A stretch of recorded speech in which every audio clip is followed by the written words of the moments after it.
Communication అంటే ఒక ఇన్ఫర్మేషన్ని ఒక మనిషి నుంచి ఎదుటి వ్యక్తికి చేరవేయడాన్ని కమ్యూనికేషన్ అంటాం. ఓకే, ఈ కమ్యూనికేషన్లో ఓన్లీ మన మాటలే కాదండి, మన ఐ టు ఐ కాంటాక్ట్, మన బాడీ లాంగ్వేజ్, మన వాయిస్ టోన్ అండ్ ఎక్స్ప్రెషన్ ఇవి కూడా చాలా ఇంపార్టెంట్.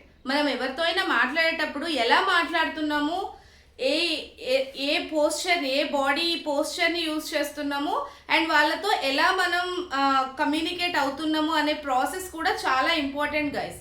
ఓకే, ఒకరితో మాట్లాడాలి అనుకున్నప్పుడు, ఒకరితో కమ్యూనికేట్ చేయాలి అనుకున్నప్పుడు ప్రతిసారి ఇదేదో మనం ఒక ప్లాన్డ్ ప్రాసెస్ లాగా చేయము, రైట్? ఎవరితోనైనా కామన్గా మాట్లాడేటప్పుడు ఏం చేస్తాము, మనం మాట్లాడేటప్పుడు ఎదుటి వ్యక్తి మనల్ని అన్ని విధాలుగా గమనిస్తూ ఉంటారు, రైట్? వీళ్ళు ఎలా మనతో మాట్లాడుతున్నారు, అసలు వీడేంటి ఇలా నుంచున్నాడు, తనేంటి ఎలా మాట్లాడుతుందని చాలా ఈజీగా అనేస్తారు కదా. సో కాబట్టి మాట్లాడడం, కమ్యూనికేషన్ అంటే ఓన్లీ మాట్లాడడమే కాదు గైస్. ఓకే, కమ్యూనికేషన్ అంటే ప్రాపర్గా వినడం కూడా కమ్యూనికేషనే. కొన్ని సార్లు నీ మాట ఎదుటి వ్యక్తికి అర్థం కాకపోయినా నీ ప్రవర్తన చాలా ఈజీగా అర్థమవుతుంది. అందుకే మనం ఎప్పుడు 2 టైప్స్ ఆఫ్ కమ్యూనికేషన్ని చూస్తాం, రైట్? వెర్బల్ కమ్యూనికేషన్ అని, నాన్ వెర్బల్ కమ్యూనికేషన్ అని. కొన్ని సార్లు కొన్ని విషయాలు మన మాటలతో కాకుండా మన చూపులతోనో మన ప్రవర్తనతోనో ఎదుటి వ్యక్తికి అర్థమయ్యేలాగా చేస్తాం కదా. సో కాబట్టి కమ్యూనికేషన్ అంటే ఆల్వేస్ ఓన్లీ మాట్లాడడం కాదు, అన్నిసార్లు వినడం కూడా కమ్యూనికేషనే. ఎవరితోనైనా మాట్లాడుతున్నాము, మంచి రిలేషన్ మెయింటైన్ చేయాలి అనుకున్నప్పుడు నువ్వు ఫస్ట్ చేయాల్సింది you must be like a active listener. Active listener అంటే ఏంటండి, ఎదుటివారు చెప్పే విషయాన్ని ప్రాపర్గా వినే వాళ్ళలాగా ఉండాలి.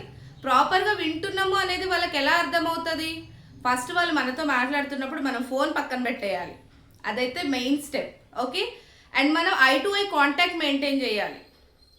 అండ్ కొన్ని బాడీ లాంగ్వేజెస్, కొన్ని పోస్చర్స్, గెస్చర్స్ చూపించాలి. వాళ్ళు మనతో చెప్తున్నప్పుడు తలాడించడము, అవునా అని అనడము, కొన్ని మాటలు చెప్పినప్పుడు ఏదో ఒక సింపతి ఫీలింగ్ ఇవ్వడము, లేదా చిన్న స్మైల్ ఇవ్వడము లాంటివి చేయాలి. సో అలా మీరు రిప్లై ఇచ్చినప్పుడు ఏంటంటే నువ్వు యాక్టివ్గా వింటున్నావు అనేది వాళ్ళకి అర్థమవుతుంది. అండ్ ఎదుటి వ్యక్తి ఏదైనా విషయాన్ని చెప్పినప్పుడు యూ షుడ్ నాట్ జడ్జ్ ఇమీడియట్గా జడ్జ్ చేయొద్దు.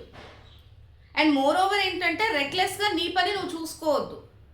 ఫర్ ఎగ్జాంపుల్, ఎవరైనా వచ్చి నీ ఫ్రెండ్ నీ దగ్గర వచ్చి కూర్చొని అరే ఇవాళ బాగా స్ట్రెస్గా అనిపిస్తుందిరా అన్నారు అనుకోండి. సో ఇమీడియట్గా అవును అందరికీ ప్రాబ్లమ్స్ ఉంటాయి అందుకే నీకు కూడా స్ట్రెస్ ఉందేమోలే అనద్దు. ఓకే, కూర్చొని అవునా ఏం జరిగింది, సో నాకు చెప్పడానికి ఇంట్రెస్ట్గా ఉంటే చెప్పు, ఏదైనా సొల్యూషన్ ఉంటే నేను కూడా ట్రై చేస్తాను. సో ఇలా అన్నప్పుడు ఏంటంటే the opposite person will feel very comfort with you.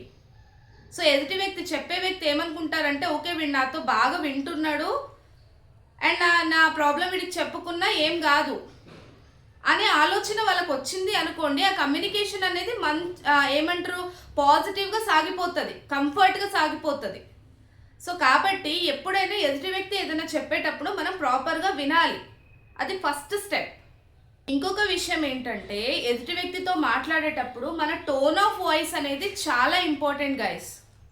Okay, ఒక పదాన్ని 2 విధాలుగా అనొచ్చు. మనం వచ్చి కూర్చొని ఏం చేస్తున్నావు అని నవ్వుతూ అడగచ్చు, ఏం చేస్తున్నావు అని కూడా అడగచ్చు, రైట్? సో ఎప్పుడైనా మనం ఎదుటి వాళ్ళతో మాట్లాడేటప్పుడు మన టోన్ ఆఫ్ వాయిస్ అనేది చాలా important. What ever is the situation, ఏదైనా కానివ్వండి, అది మీకు బాగా కోపం తెప్పించేదైనా కానివ్వండి, లేదంటే బాగా హ్యాపీనెస్ తెప్పించేదే కానివ్వండి, బ్యాలెన్స్డ్ టోన్ ఆఫ్ వాయిస్ అనేది చాలా ఇంపార్టెంట్. నువ్వు కోపంగా గట్టిగా వెళ్ళి అరిచి అడిగావు అనుకో, అన్ని విషయాలు ఓపెన్గా నీతో చెప్పలేరు. ఈవెన్ మనం చిన్నపిల్లల్లో కూడా చూడండి, మనం ఏదైనా గట్టిగా కసిరి చెప్పినప్పుడు ఏంటంటే సగం సగం నిజాలు సగం అబద్ధాలు చెప్తారు. అదే ప్రేమగా కూర్చొని అడిగినప్పుడు ఆటోమేటిక్గా they use to explain you completely what happened exactly, ఏం జరిగింది అనేది నిజమే చెప్తారు అంతా. అండ్ ఎదుటి వ్యక్తితో మాట్లాడేటప్పుడు వాళ్ళు బాధలో ఉన్నారా, సంతోషంలో ఉన్నారా, ఏదైనా కావచ్చు, నువ్వు మాట్లాడే మాట అనేది ఆ వినే వ్యక్తికి చాలా కంఫర్ట్ అనిపించాలి. కూర్చొని నువ్వు అడిగిన దానికి రెస్పాండ్ అవ్వడమే కాకుండా వాళ్ళు మాట్లాడాలనుకుంది కూడా నీతో చెప్పగలిగేలాగా ఉండాలి. సో ఆ టోన్ ఆఫ్ వాయిస్ అనేది చాలా చాలా ఇంపార్టెంట్. అండ్ ఇంకొకటి ఏంటంటే నాన్ వెర్బల్ కమ్యూనికేషన్. నేను ఆల్రెడీ ఇంతకు ముందు చెప్పాను, మనం ఏదైనా ఎదుటి వ్యక్తితో మాట్లాడేటప్పుడు, ఏదైనా సంభాషణ జరిగేటప్పుడు రెస్పాన్స్ అనేది చాలా important, non verbal response. For example, ఇలా నుంచొని కాదు కానీ క్లాస్ రూమ్లో క్లాస్ చెప్పేటప్పుడు టీచర్ బోర్డు మీద క్లాస్ చెప్తున్నప్పుడు when she asked you some question, ఏదైనా క్వశ్చన్ అడిగినప్పుడు పిల్లల నుంచి ఏం రెస్పాన్స్ లేదు అనుకోండి, ఆ టీచర్కి అంత యాక్టివ్నెస్ ఉండదు టీచింగ్ చేయడానికి. When you give some response, అది వెర్బల్గా కానివ్వండి, నాన్ వెర్బల్గా కానివ్వండి, ఎలాగైనా ఎదుటి వ్యక్తి అడిగిన దానికి నువ్వు ఏదైనా రెస్పాన్స్ ఇచ్చావు అనుకో, సో ఆటోమేటిక్గా చెప్పే వాళ్ళకి ఏంటంటే ఇంట్రెస్ట్ జనరేట్ అవుతుంది ఇంకా చెప్పడానికి, ఇంకా అడగడానికి. So that's very important. కమ్యూనికేషన్లో చాలా ఇంపార్టెంట్ ఆస్పెక్ట్ ఏంటంటే ఎంపతి అంటే ఏంటంటే ఎదుటి వాళ్ళు మనకి ఏదైనా చెప్పినప్పుడు మనం వాళ్ళ ప్లేస్లో ఉండి ఆలోచించాలి. వాళ్ళ ప్లేస్లో ఉండి ఆలోచించడం అంటే వాళ్ళు కూర్చున్న దగ్గర వాళ్ళ నుంచున్న దగ్గర నుంచోవాలని కాదు గైస్. ఓకే, ఒకవేళ వాళ్ళు ఫేస్ చేసిన ప్రాబ్లం ఏదైనా మనకు వస్తే మనం ఎలా రియాక్ట్ అవుతాము అనేది చూసుకోవాలి. ఫర్ ఎగ్జాంపుల్ ఒకరు నీ దగ్గరకు వచ్చి నాకు తల బాగా నొప్పేస్తుంది, ఇలా చేతులు వస్తున్నాయి, కాళ్ళు వస్తున్నాయి అన్నారు అనుకోండి, వీడు ఎప్పుడు ఇట్లనే కంప్లైంట్ చేస్తారని వదిలేస్తామా చెప్పండి?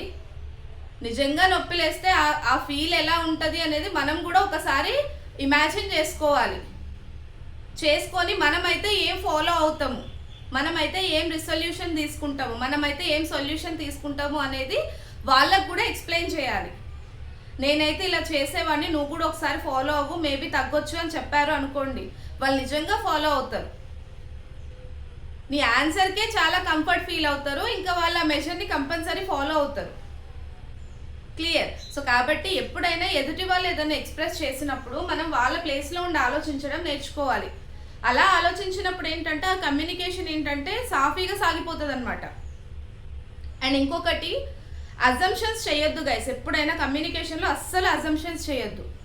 అజంప్షన్స్ అంటే ఊహించుకోవడం. లైక్ ఇప్పుడు మన మెంటాలిటీ ఎట్లుంటుంది అంటే, నువ్వు మెసేజ్ పెట్టి వెంటనే అక్కడ నుంచి రిప్లై రావాలి. ఒక 5 నిమిషాలు లేట్ అయింది, 10 నిమిషాలు లేట్ అయింది, 1 అవర్ లేట్ అయింది అనుకో, 5-10 నిమిషాలకే మనం 100 ఊహించుకుంటాం అనమాట. అరే ఇగ్నోర్ చేస్తుందిరా నన్ను, ఏమంటారు ఇగ్నోర్ చేస్తున్నారు, నాతో మాట్లాడడం ఇష్టం లేదు, నేను మెసేజ్ చేసినా రిప్లై చేయలేదు అని చెప్పి కూడా ఈ ఇన్ఫర్మేషన్ ఎక్కడెక్కడికో పాస్ అవుతుంది అనమాట. No, that is common human mentality. As you're matured enough, మనం మెచ్యూర్ ఇనఫ్గా ఉన్నాము అనుకోండి, సో ఆ రిప్లై రానందుకు you message 1 more time what happened, మళ్ళొక్కసారి మెసేజ్ చేసి చూడండి, రావట్లేదు పర్సన్ దగ్గరికి వెళ్ళండి. ఓకే, మిస్అండర్స్టాండ్, అపార్థం చేసుకునే కన్నా క్లారిఫై చేసుకోవడం చాలా ఇంపార్టెంట్. ఇగ్నోర్ చేసిండ్రు, కావాలనే నాకు రిప్లై చేయలేదు, కావాలనే నాకు కాల్ ఎత్తలేదు, కావాలనే నాకు రిటర్న్ లెటర్ రాయలేదు, ఇట్లాంటి అపార్థాలు చేసుకునే కన్నా పర్సన్ దగ్గరికి వెళ్ళి అడగండి, పొలైట్గా అడగండి, కొంచెం కంఫర్ట్గా అడగండి. అరే ఏమైంది, నేను నిన్న మెసేజ్ చేసినాను, నువ్వు కనీసం రిప్లై చేయలేదు, అయ్యో ఓకే అనండి.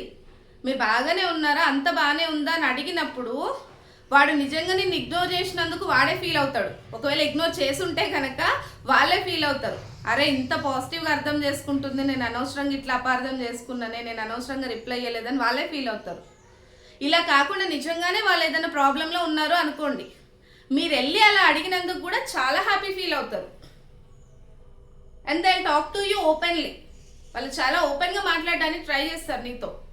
సో కాబట్టి ఎప్పుడైనా ఒక మంచి రిలేషన్ మెయింటైన్ చేయాలి, మంచి కమ్యూనికేషన్ మెయింటైన్ చేయాలి అనుకున్నప్పుడు అజంప్షన్ అనేది చాలా డేంజర్ అనమాట, డేంజర్ బ్యారియర్ అది. సో కాబట్టి ఏదన్నా అట్లా అజంప్షన్స్ నువ్వు ఏదైనా ఊహించుకొని మిస్అండర్స్టాండ్ వస్తుంది అన్నప్పుడు దాన్ని వెళ్ళి పర్సన్తో డైరెక్ట్గా క్లారిఫై చేసుకో. Then you will feel very happy and comfort to have a better communication. And ఇంకొకటి, మీరు నన్ను అడగచ్చు, ఎందుకు గొడవలు జరిగినప్పుడు, ఇంత బాగా కమ్యూనికేషన్ ఉన్న గొడవలు జరిగినప్పుడు కమ్యూనికేషన్ గ్యాప్ ఎందుకు వస్తుంది, మిస్అండర్స్టాండింగ్స్ ఎందుకు వస్తాయి అని చెప్పి. ఏదైనా గొడవ జరిగినప్పుడు ఏమవుతుంది అని అంటే, నీ పాయింట్ ఆఫ్ వ్యూనే గెలవాలి అని నువ్వు అనుకుంటావు, కాబట్టి దాని మీద ఆర్గ్యూ చేస్తావు. క్లియర్? మనం రియాక్ట్ అవ్వకుండా రెస్పాండ్ అయ్యాము అనుకోండి, రియాక్షన్కి రెస్పాన్స్కి తేడా ఏంటంటే, రియాక్షన్ అంటే మాట అనగానే లేచినామా, మళ్ళీ మనం మాట అన్నామా, కొట్టంగానే కొట్టినామా.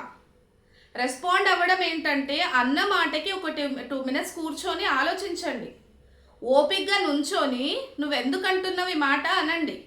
దానికి దీనికి చాలా తేడా ఉంటుంది గైస్. సో కాబట్టి ఏదన్నా ఆర్గ్యుమెంట్ జరిగినప్పుడు ఏంటంటే, నా పాయింట్ ఆఫ్ వ్యూ గెలవాలి అని నేను వాదిస్తా, ఎదుటి వాళ్ళు వాళ్ళ పాయింట్ ఆఫ్ వ్యూ గెలవాలని వాళ్ళు వాదిస్తారు. నా వర్షన్లో నేను కరెక్ట్ అయినప్పుడు వాళ్ళ వర్షన్లో వాళ్ళు కూడా కరెక్టే కదా. సో ఎవరికి వాళ్ళు కరెక్ట్ అనుకొని వాదించుకుంటారు కాబట్టి ఆ ఏమంటారు ఏదైనా గొడవ జరిగిన సమయంలో ఈ కమ్యూనికేషన్ గ్యాప్ అనేది ఎక్కువ అవుతుంది. సో కాబట్టి always when you are in a emotional stage try to be calm and quiet. ఏదన్నా గొడవ జరుగుతుంది, ఇమోషనల్ డిస్టర్బెన్స్ అవ్వడానికి ఛాన్స్ ఉంది అన్నప్పుడు బెటర్ టు క్వైట్. నీ తప్పు ఉన్నా లేకపోయినా కాసేపు కామ్గా ఉండడానికి ఆలోచించండి. నువ్వు ఒక్క నిమిషం కామ్గా ఉన్నావు అంటే నెక్స్ట్ ఇంకా గొడవ ఎక్కడికో పోయేది కూడా ఇక్కడే ఆగిపోతుంది. నీ హెల్దీ కమ్యూనికేషన్లో ఎప్పుడైనా చూడండి, హానెస్టీ ఉండాలి, రెస్పెక్ట్ ఉండాలి, రెస్పాన్స్ ఉండాలి, నీ ఎక్స్ప్రెషన్స్ ఉండాలి, okay, as well as boundaries ఉండాలి. బౌండరీస్ అంటే చాలా ఇంపార్టెంట్ గైజ్. ఎందుకంటే ఒక విషయాన్ని నీకు వాళ్ళు ఎంతవరకు చెప్తున్నారో నువ్వు అంత ఆ పరిధిలోనే ఆలోచించి మాట్లాడాలి తప్ప అవుట్ ఆఫ్ ద బౌండరీస్ మాట్లాడొద్దు. ఎంపతి ఉండాలి. సో వీటిని ఎప్పుడైతే నువ్వు ఎదుటి వ్యక్తితో మాట్లాడేటప్పుడు మెయింటైన్ చేసావో సో ఆటోమేటిక్గా నీ కమ్యూనికేషన్ అనేది అక్కడ ఎక్కడ గ్యాప్ కనిపించదు, మిస్అండర్స్టాండింగ్స్ అనేది రాదు. Clarification is very very important guys. ఎందుకంటే క్లారిఫికేషన్ ఎప్పుడైనా ఎదుటి వ్యక్తితో ఎప్పుడైనా క్లారిఫికేషన్ చేయదలుచుకుంటే ఫోన్లో మాట్లాడో, మెసేజ్ చేసో, ఉత్తరాలు రాసో చేసుకోవద్దు. You go to the person and talk to them directly. మనం నేరుగా మాట్లాడినప్పుడు చాలా విషయాలు చాలా తొందరగా సాల్వ్ అవుతాయి in spite of using all these technical communication use చేసే కన్నా నువ్వు వెళ్ళి ఎదుటి వ్యక్తికి డైరెక్ట్గా వెళ్ళి నుంచొని మాట్లాడినప్పుడు క్లారిఫికేషన్ అనేది చాలా తొందరగా వస్తుంది. ఒక గుడ్ కమ్యూనికేషన్ వల్ల ఒక రిలేషన్షిప్ ఎంత పాజిటివ్గా ఉంటుందో చిన్న మిస్అండర్స్టాండింగ్స్ వల్ల అదే కమ్యూనికేషన్ అనేది కంప్లీట్గా హర్ట్ అవుతుంది. సో కాబట్టి be aware when you are communicating with somebody. మీరు ఎవరితో అయినా మాట్లాడేటప్పుడు చాలా జాగ్రత్తగా ఉండాలి. అదేదో బుక్లో రాసుకొని ప్లాన్డ్గా ఇవన్నీ మనం నోట్ డౌన్ చేసుకొని చేయనవసరం లేదు. ఓకే, ఎప్పుడైనా మాట్లాడే వ్యక్తికి కొంచెం రెస్పాండ్ అవ్వడము అండ్ కొంచెం రెస్పెక్ట్ ఇవ్వడము, వాళ్ళ ప్లేస్లో ఉండి ఆలోచించడము, ఏదో ఒక రియాక్షన్ వాళ్ళకి ఇవ్వడము, ఇలాంటిదంతా చేసినప్పుడు నువ్వు వాళ్ళకు వింటున్నావు అనేది వాళ్ళకి అర్థమైంది అన్నప్పుడు ఆటోమేటిక్గా వాడు ప్రతిదీ నీకు చెప్పడానికి చాలా ఇష్టపడతారు. ఇప్పటి వరకు మనం డిస్కస్ చేసుకున్న కమ్యూనికేషన్ టెక్నిక్స్లో మీకు ఏ టెక్నిక్ నచ్చిందో నాకు కామెంట్ చేయండి, షేర్ చేయండి అండ్ లైక్ చేయండి and subscribe to my channel Sujosh World. ఇంకా చాలా psychological aspects, mental health issues గురించి అండ్ వాటి రెమెడీస్ గురించి కావాలి అనుకుంటే నా ఛానల్లో బెల్ ఐకాన్ని ప్రెస్ చేయండి and subscribe to my channel Sujosh world.